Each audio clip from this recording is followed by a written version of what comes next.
Reverend Jeremiah Wright has his theories and he's sticking to them. Take this assertion from a few years ago. The government lied about inventing the HIV virus as a means of genocide against people of color. Governments lie.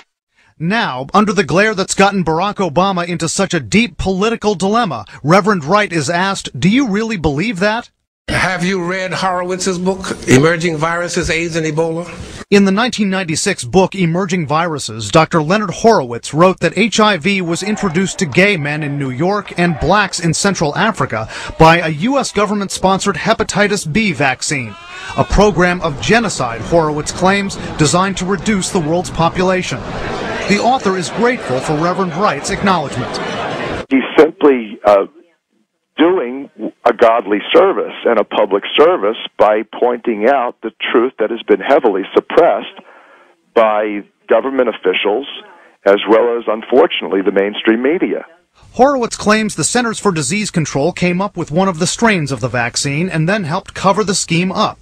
Contacted by CNN, a CDC official points to government-sponsored research that identifies a subspecies of chimpanzees in Western Africa as the original source of HIV. This is a widely held theory among medical researchers. But Reverend Wright cites another book that has more historical support. Have you read Medical Apartheid? Based on the Tuskegee experiment and based on what has happened to Africans in this country, I believe our government is capable of doing anything. The Tuskegee experiment was a government-sponsored program started in the 1930s to examine the spread of syphilis. Men who already had it were not told, and a cure was withheld from them. President Bill Clinton apologized for the program in 1997. Reverend Wright also supports a theory from one researcher on how white and African American children have different ways of learning and thinking. The theory that kids with European origins have a left brain cog from which they learn by observing objects, and that African American children are right brain oriented, learning creatively and intuitively from people. We spoke with a prominent child psychiatrist and a noted education expert about that left brain, right brain theory.